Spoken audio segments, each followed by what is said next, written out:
회복시키시고 살리시기 위해서 호세아 선지자를 통해서 그 백성들을 응급실로 빨리 포송하게 하신 말씀입니다. 우리가 잘 아는 대로 이스라엘은 솔로몬의 아들 르호보암 시대 때부터 나라가 남북으로 갈려지게 됩니다. 그래서 남쪽의 나라를 유다라고 하고 북쪽의 나라를 이스라엘이라 그렇게 부릅니다. 이 이스라엘이 여로보암 2세 때 그 나라가 한참 번성하고 그 문화의 꽃이 피는 그런 시기를 맞이하게 됩니다. 그런데 문제는 나라가 번성하면 하나님의 말씀을 쫓고 더 열심히 신실하게 그 이스라엘 백성들을 인도하시는 하나님에 대한 신앙의 열망과 간절함으로 그들이 살았던 것이 아니라 오히려 그들이 하나님을 배신하고 이방의 족속들이 섬기는 이방신들을 쫓고 행하는 그런 백성들로 병들어가고 있었습니다. 주변 국가들의 영향으로 그들이 섬기는 이방신을 갖게 되고 이방인들이 문란하고 혼탁한 문화생활 속에서 점점 더 치유될 수 없는 그런 중병을 앓게 되었습니다. 하나님께서 더 이상 그 백성들의 죄악을 간과할 수 없는 상태까지 이르게 되었습니다. 하나님께서는 호세아 선지자를 백성들 앞에 세우셨습니다. 그런데 하나님께서는 그 선지자 호세아를 세우실 때에 창녀 고멜과 결혼하게 하셨습니다. 그 이유는 호세아 선지자의 결혼 생활을 통해서 이스라엘 백성들이 얼마나 문란하고 타락하고 폐역한 백성인지를 보여주기 위함이었습니다. 하나님은 이스라엘을 진나간 호세의 아내 고멜로 묘사하고 있습니다. 집을 나간 고멜이 다른 남자와 바람을 피우듯이 이스라엘은 하나님을 섬기지 않고 이방신을 섬기며 간음을 했다는 것입니다. 하나님은 그러한 마음을 깨달으라고 호세아 선지자를 창녀 고멜과 결혼하게 하며 하나님의 마음을 알게 하십니다. 게다가 하나님은 호세아에게 음란한 아내를 취하여 음란한 자식을 낳으라고 그렇게 명령하셨습니다. 하나님의 이해할 수 없는 명령이지만 그래도 호세아는 그 말씀에 순종했습니다. 창녀인 고멜과 결혼 생활을 했고 그래서 그 결혼 생활 가운데서 첫 번째 아들을 낳았을 때 그 이름을 이스비엘이라고 했습니다. 이스비엘이라고 하는 말의 뜻은 농부가 씨를 뿌리듯이 흙 뿌리는 겁니다. 이스라엘처럼 곧 하나님은 이 백성들을 흩으신다고 하는 뜻입니다. 두 번째 자녀 르하마를 낳습니다. 르하마는 루하마의 반대말입니다. 로는 아니다 하는 말입니다. 르하마는 부드럽게 쓰다듬다, 사랑하다, 용서하다의 뜻을 내포하고 있습니다. 결국 르하마는 긍휼히 여기지 않고 사랑하지 않고 용서하지 않겠다는 뜻입니다. 은혜가 없다는 뜻입니다. 그리고 세 번째 아들을 낳았을 때 하나님이 주신 이름은 로암미였습니다. 로는 아니다라는 뜻이라고 했죠. 암미는 백성이라는 뜻입니다. 내 백성이 아니다 그런 뜻입니다. 이것은 하나님과 이스라엘 백성들의 완전한 단절을 의미하는 것입니다. 아무리 이야기를 해도 듣지 않고 아무리 선지자를 보내 이야기해도 깨닫지 못하고 더욱더 주변의 많은 강대국들을 통해서 심판하시면서 하나님의 도우심이 필요한 존재라는 것을 그렇게 하나님께서는 가르쳐 주셨지만 이 백성들이 깨닫지 못했습니다. 그래서 하나님께서 그 백성들에 대해서 이제는 가능성이 없고 즉 하나님과 관계에 끊어졌다는 것을 보여주시기 위해서 그 아들의 세 아들의 이름을 이스라엘, 이제는 더 이상 내가 너희 하나님 아닙니다. 흩어버리십니다. 르하마, 이제는 내가 절대로 용서하지 않겠다. 로암미, 그러므로 이제는 너희들은 내 백성들이 아니다. 그렇게 말씀하십니다. 그런데 오늘 본문의 말씀에서는 이처럼 회복 불능 상태에 있는 이스라엘 백성들에 대해서 하나님께서는 호세아 선지자를 세우시고 이 백성들을 빨리 응급실로 데려오라고 말씀하십니다. 1절의 말씀을 보십시오. 오라 우리가 여호와께로 돌아가자. 여호와께서 우리를 찢으셨으나 도로 낫게 하실 것이요 우리를 치셨으나 싸매어 주실 것입니다. 지금까지 이스라엘 백성들이 본 것은 호세아의 가정을 통해서 바라본 불륜과 비극이었습니다. 호세아의 아내 고멜의 바람기는 도저히 고쳐질 수 없는 것이었습니다. 호세아가 아무리 붙들고 이야기해도 고멜의 음행은 그치지 않았습니다. 결국 고멜은 노예로 팔려가서 아주 비참한 생활을 하게 되었습니다. 그런데 그런 고멜을 호세아는 3번씩이나 다시 찾아와서 집으로 돌아왔습니다. 아무리 더럽혀진 아내였지만 그런 방탕한 아내를 사랑하기 때문에 다시 그를 가정으로 데려오는 것입니다. 마찬가지로 아무리 혼합 종교로 더럽혀진 이스라엘 백성이지만 아직 너희는 나의 사랑하는 자녀라는 하나님의 사랑의 표현인 것입니다. 오라 우리가 여호와께로 돌아가자. 이스라엘 백성들을 치료하기 위한 하나님의 첫 번째 응급조치였습니다. 너의 마음을 바꾸라는 것입니다.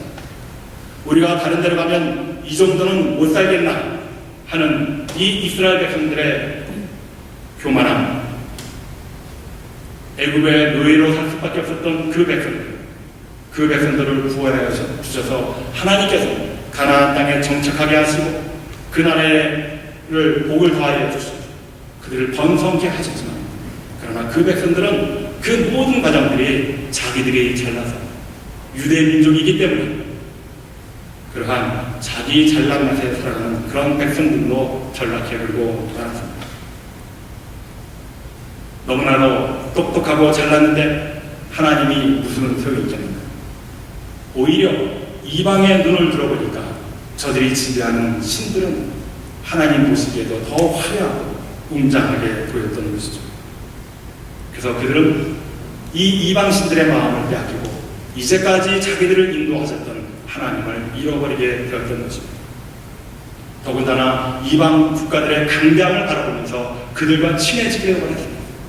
그래서 그들과 더 친해지기 위해서 완전히 하나님을 버려버리고 그들이 섬기는 이방 우상들을 섬기게 되었던 것이죠. 그 결과가 어떤 모습입니까?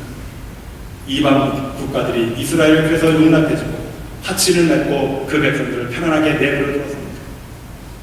오히려 이방 국가들은 그러한 이스라엘을 우습게 여기고 그 나라를 침공하고 그 백성들을 노예로 붙잡아 가버리고 말게 된 아주 비참한 상태에 이르게 된 것입니다.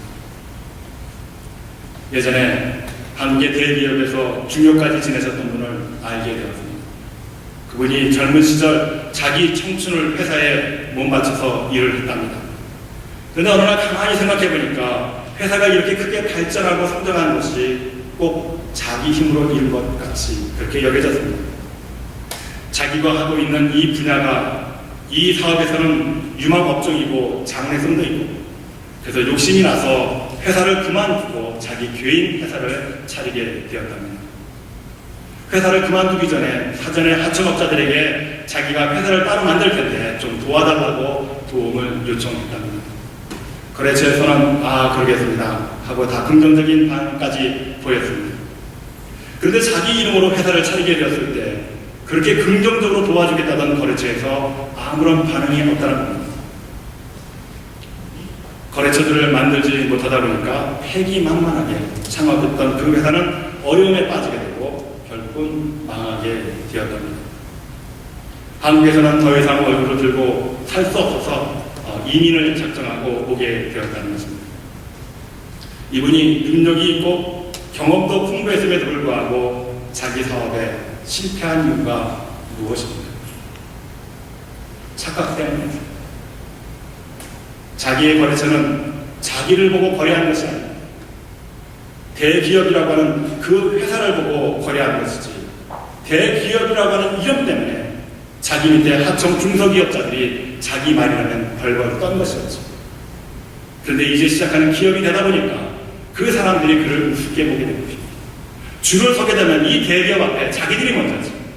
이제 처음 회사를 시작한 이 사람은 자기보다도 더 못한 저 아래쯤에 있는 그런 위치로 생각하게 되었던 것이죠. 새로운 기업을 창업했지만 자기가 일했던 그 회사에서 보다도 못한 중소기업보다도 못한 그런 입장이 되어버린 것입니다. 이스라엘의 주변의 국가들이 이스라엘을 어느 정도 인정해 준 것은 그들에게 하나님의 능력이 있었기 때문이었습니다. 무엇인가 신령한 것이 있었고 자기들에게는 없는 고귀함이 이스라엘 백성들에게는 있었기 때문이었습니다. 이 모든 것들은 하나님 때문이었지 이스라엘 백성들 스스로 그렇게 된 것은 결코 아니었습니다. 그래서 주변 국가들은 이 이스라엘 백성들에게 관심을 갖게 되죠. 관심을 갖다 보니까 이 백성들을 인도하시는 하나님은 뭔가 특별하구나 이렇게 깨달아가고 있었던 중이었습니다. 그런데 오히려 이스라엘 백성들은 하나님을 버리고 주변 국가들이 섬기는 그 이방신들을 바라보게 되었던 것이죠. 거꾸로 거기에 마음을 빼앗기는 것입니다. 이러한 상황에서 호세아는 일단 하나님께로만 다시 돌아가기만 하면 하나님께서는 이스라엘의 죄를 기억하지 아니하시고 놀라운 속도로 회복시켜 주실 것이라고 하는 희망의 메시지를 오늘 2절에서 만날 수 있습니다. 오늘 2절의 말씀을 다 같이 한번 읽겠습니다. 시작! 여호와께서 이틀 후에 우리를 살리시며 제3일에 우리를 일으키시리니 우리가 그 앞에서 하나님의 응급실에서의 회복 속도는 놀라울 속도로 빠르게 진행되는 것입니다. 여호와께서 이틀 후에 우리를 살리신다. 다 죽어가는 그 백성들, 아무리 수없이 많은 백성들이지만 하나님의 전능하심이 임하게 될 때는 이틀이면 다 회복될 수 있다고 합니다. 그런 말씀인 것이죠. 그리고 3일에는 그 쓰러져서 죽을 수밖에 없는 그 백성들이 3일째 되는 날은 일으켜 세우신다는 것입니다. 그리고 이 하나님께서 그 백성들을 세상에 다시 세우실 때에는 우리가 그 앞에서 살리라. 하나님 앞에서 전능하신 그 하나님의 위엄을 얻고 이 백성들이 다시 주변 국가에 우리는 하나님의 백성이라고 하는 것을 보여드리면서 하나님의 백성의 이름으로 살아간다고 하는 그 회복이 놀랍게 빠른 속도로 이루어질 수 있다고 하는 말씀입니다. 우리는 오늘 이 말씀 안에서 새로운 용기와 소망을 바라볼 수 있어야 합니다. 사랑하는 성도 여러분, 하나님께서는 여러분들이 지금 마음 가운데 응어리져 있는 무서운 상처들, 이것들을 무서운 속도로 회복시켜 주실 것입니다. 무엇이 두려우십니까? 세상에 대한 근심과 염려가 여러분의 마음을 해치고 있습니다. 하나님을 바라보시는 여러분들이 되시기를 바랍니다. 하나님께로 다시 돌아가시는 여러분들이 되시기를 바랍니다. 그 하나님께서 오늘 저와 여러분들에게 약속한 것은 빠른 속도로 회복시켜 주시고 다시 일으켜 세워 주신다는 것입니다. 이 말씀 안에 여러분들이 쓰러져 가는 것이 다시 회복되어질 수 있고 세워질 수 있고 우리 이 한사람 교회가 무서운 속도로 부흥하고 성장케 될 줄로 믿습니다.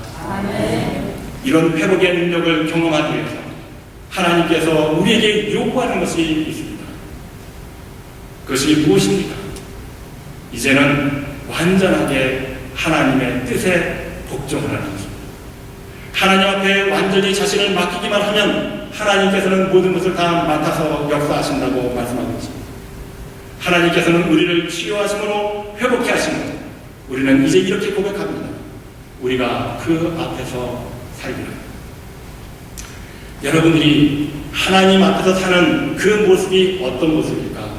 저는 설교 시간에 제 설교 시간을 가능하면 줄이기 위해서 오늘 칼럼을 썼습니다. 신의 품격, 이 신의 품격으로 산다는 것이 어떤 삶인지 여러분 제가 오늘 적어놓은 칼럼을 잘 읽어보시기를 바랍니다. 이처럼 하나님께서는 우리 인간들에게 원하시는 하나님의 성품이 있다는 것이죠. 자, 그렇다면 우리가 하나님의 성품을 입기 위해서 우리가 해야 할 일이 무엇입니까? 호세아서 6장 3절의 말씀을 다 같이 읽어보겠습니다. 시작. 그러므로 우리가 여호와를 알자. 힘써 여호와를 알자. 그의 나오심은 새벽빛같이 일정하니 비와 같이 땅을 적시는 늦은 비와 같이 우리에게 임하시리라 하리라. 이스라엘 백성들이 하나님을 떠나서 이방신을 섬기게 된 것은 하나님을 알지 못했기 때문이었습니다. 그들의 조상들이 섬겼던 하나님을 잊어버리고 눈앞에 보여지는 이방신들에게 마음을 빼앗기고 말았습니다. 그러므로 이스라엘 백성들에게 가장 필요했던 것은 바로 여호와 하나님을 아는 일에 있었습니다. 그 일에 최선을 다하자는 요청입니다. 여호와를 알자, 힘써 여호와를 알자. 그러므로 우리는 이 세상에서 가장 귀한 일이 무엇인가를 깨닫게 됩니다. 그것은 하나님을 배우는 일입니다. 하나님을 배우는 일은 쉽지 않습니다. 그래서 호세아 선지자는 힘쓰자고 우리에게 권면하고 있는 것이죠. 그러므로 사랑하는 성도 여러분, 하나님의 말씀을 묵상하는 일에 힘쓰시는 여러분들이 되시기를 바랍니다. 성경을 공부하고 연구하는 일에 힘쓰는 여러분들이 되십시오. 왜냐하면 하나님의 말씀, 이 성경이야말로 하나님께서 자기 자신을 우리에게 열어주셔서 우리에게 보여주고 계시기 때문입니다. 하나님이 어떤 분인가?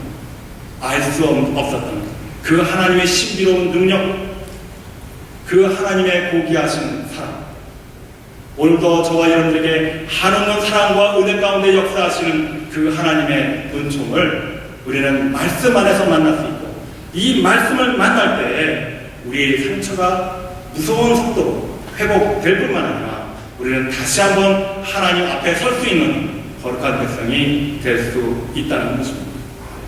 그의 나오심은 새벽빛같이 일정하니 비와 같이 땅을 적시는 늦은 비와 같이 우리에게 임하시다. 여기서 호세아는 두 가지 비유를 사용합니다.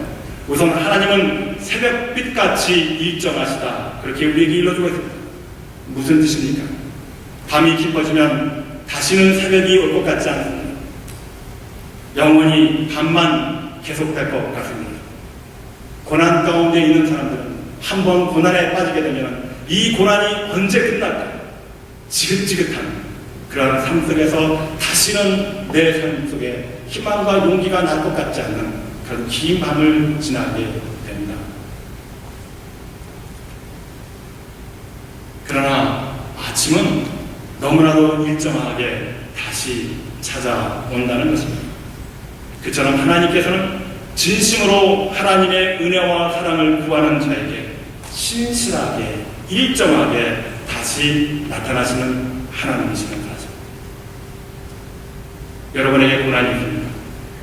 여러분에게 기도의 제목이 있습니까? 일정하게 다시 우리의 기도에 응답하셔서 우리의 삶을 하나님의 뜻 가운데 인도하시는 그 하나님의 사랑을 만나시는 여러분들이 되시기를 바랍니다. 일정하게 이 안에 내포되어 있는 하나님, 신실하신 하나님이시라는 사실입니다.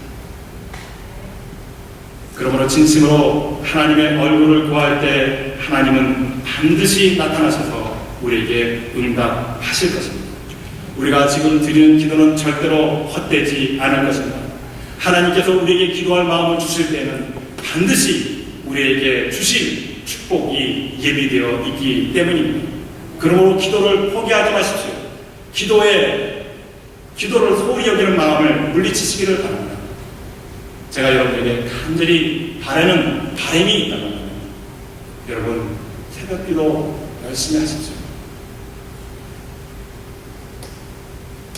끝까지 포기하지 마시고 이 세상을 이길 수 있는 힘이 바로 내가 새벽마다 하나님을 만나서 드리는 그 기도의 능력에 담겨져 있다는 것을 믿으시고 여러분 제발 새벽기도 열심히 나오시는 여러분들이 되시길 바랍니다. 그 다음에 이른 비와 늦은 비. 팔레스틴 기후는 비가 두 번 옵니다. 건기가 되어서 지긋지긋하게 지금처럼 이 뜨거운 태양빛이 내리쬐을 때에는 절대로 비가 올 것 같지 않습니다. 그런데 잠깐 비가 내리게 된다는 것이죠. 그때 내리는 비가 이른 비입니다. 잠깐 오는 비죠. 그런데 늦은 비는 억수같이 쏟아지는 비입니다. 땅을 적시는 늦은 비라고 했는데 다시 이 비는 풍성한 비입니다. 도람이 없던 곳에 도람이 생기고 웬만한 것은 다 떠내려가게 하는 큰 비입니다. 무슨 뜻입니까? 하나님께서는 회개하는 자에게 예외 없이 자비로운 얼굴을 나타내시며 큰 은혜로 채워주신다는 뜻입니다. 사랑하는 성도 여러분, 여러분에게 회복하기 힘든 상처가 있으십니까? 여러분에게 깊은 아픔이 있습니까? 세상살이 기쁘고 즐거워야 되는데 뜻대로 되지 않아서 마음이 괴로우십니까? 지금 하나님 앞으로 나아오십시오. 마음문을 열고 여러분의 심령으로 민물뜻 들려오시기를 원하시는 주님의 사랑을 느끼시기를 바랍니다. 오 하나님, 이제는 더욱더 하나님을 힘써 알기를 원하옵나이다. 내 속에 나를 버리고 오직 나와 함께 하시는 하나님의 법이 나를 주관하게 하옵소서. 이렇게 결단하시는 여러분들이 되시기를 바랍니다. 그러면 하나님께서는 약속하셨던 회복의 역사가 강하고 빠르게 임하게 될 줄로 믿습니다. 이 한사람 교회를 여러분의 상처가 회복될 수 있는 응급의 장소로 믿으시기를 바랍니다.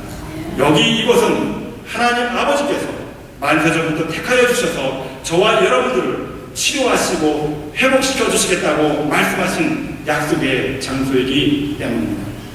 여기에서 여러분들의 모든 삶의 형편들이 치료받고 회복되어져서 건강하게 살아가시는 주의 역사하심이 드러나는 강한 십자가의 용사들이 되시기를 주의 이름으로 축원합니다.